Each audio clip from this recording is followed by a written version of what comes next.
আচ্ছা, ত্রিকোণমিতির এই যে ভ্যালুগুলো দেওয়া আছে, সাইন 0, সাইন 30, সাইন 45 বা এরকম ট্যান 30, অনেকে বলে যে মানগুলো আমরা তাড়াতাড়ি মনে থাকে না আমাদের, সেটা কোনো অ্যাসপিরেন্টই হোক বা সে কোনো এমনি স্টুডেন্ট 9, 10 স্টুডেন্টই হোক, তাদের বলে এটা মনে থাকে না। ঠিক আছে, এবারে অনেকে বলে যে সাইনটা মনে রাখতে। ঠিক আছে, তো আমি একটা সোজা জিনিস বলছি, সেটা দেখো। অনেকে হয়তো জানো, বাট যদি না জানো তাহলে দেখো, সেটা হচ্ছে সাইনের ঘরটা আমরা প্রথম ঘরটা কী করে বার করব। ঠিক আছে, তাহলে প্রথম 0-র জন্য বার করছি। আচ্ছা, প্রথম এরকম করে 0-র জন্য এটা প্রথম 0, তা 0/4 করব। ঠিক আছে, তারপরে এটা হচ্ছে 1/4 করব, তারপরে 2/4 করব, পরপর 0/4, 1/4, 2/4, তারপর 3/4, তারপরে কি হচ্ছে 4/4। ঠিক আছে, তো এগুলো প্রত্যেকটা যদি আমরা রুট করি, তাহলে কি হয় দেখো।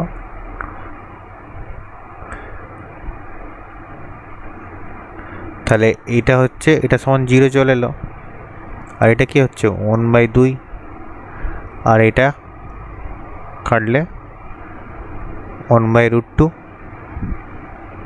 আর এটা হচ্ছে √3/2, আর এটা হচ্ছে 1, তাই তো। তাহলে প্রথমেরটা এইভাবে বেরিয়ে গেল। এরপর প্রথমেরটা যদি সাইনটা এইভাবে চলে আসে, অনেকে প্রথমেরটা মুখস্থ করে, কিন্তু মুখস্থ করার দরকার নেই, এটা এইভাবে বেরিয়ে যাবে। ঠিক আছে, তো এবারে প্রথমটা যখন চলে এলো, এর ঠিক যেখানে শেষ হলো তার এই শেষ থেকে এর শুরু। ঠিক আছে, সাইন 90 এখানে 1, এখানে cos 0 1 হয়ে যাবে, তো 60-র জায়গায় এখানে 30√3/2 হবে। সাইন 45 এখানে দুটোরই সেম, 1/√2, এখানেও 1/√2, আর 30টা 1/2, আর এটা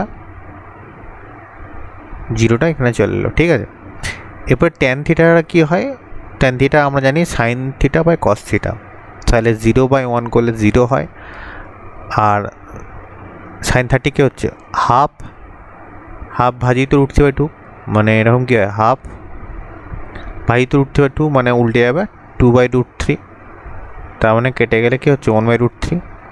ঠিক আছে, আর এটা কি হচ্ছে 1/√2, এই তো 1/√2, আর বাই 1/√2 মানে গেলে কী হচ্ছে √2/1, তাই না।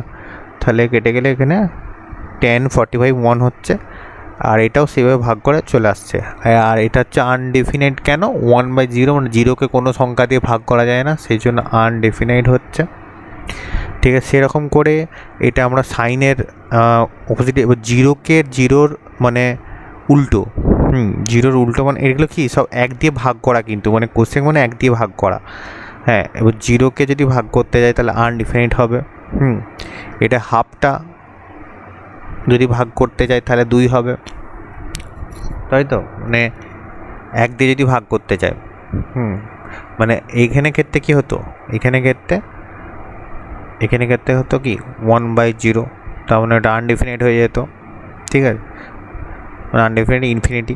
ঠিক আছে, আর এইখানে ক্ষেত্রে কি হচ্ছে হাফ, এটা হচ্ছে কি 1/2, মানে 1 ইন্টু 2, সরি রুটটা নয়, 1 ইন্টু 2/1, তার মানে 2 হয়ে যাচ্ছে। তো এইভাবে হয় আর কি। তুমি এটা সিম্পল মনে রাখতে পারো, উল্টে যাচ্ছে জাস্ট, মানে 1/√2 আছে, উল্টে আছে, তার মানে 1 দিয়ে ভাগ হচ্ছে, এই সংখ্যাটাকে 1 দিয়ে ভাগ হলে এটা হয়। ঠিক আছে, তো এইভাবে মনে রাখতে হবে। আর এইটা কসের উল্টো হয় কোনটা, মানে 1-এর উল্টো তো 1 হয়ে যাবে, মানে 1/1 তো 1 হবে, আর এটা ঠিক উল্টো হলে কী হয় 2/√3 হবে, এরকম করে মনে রাখতে হবে।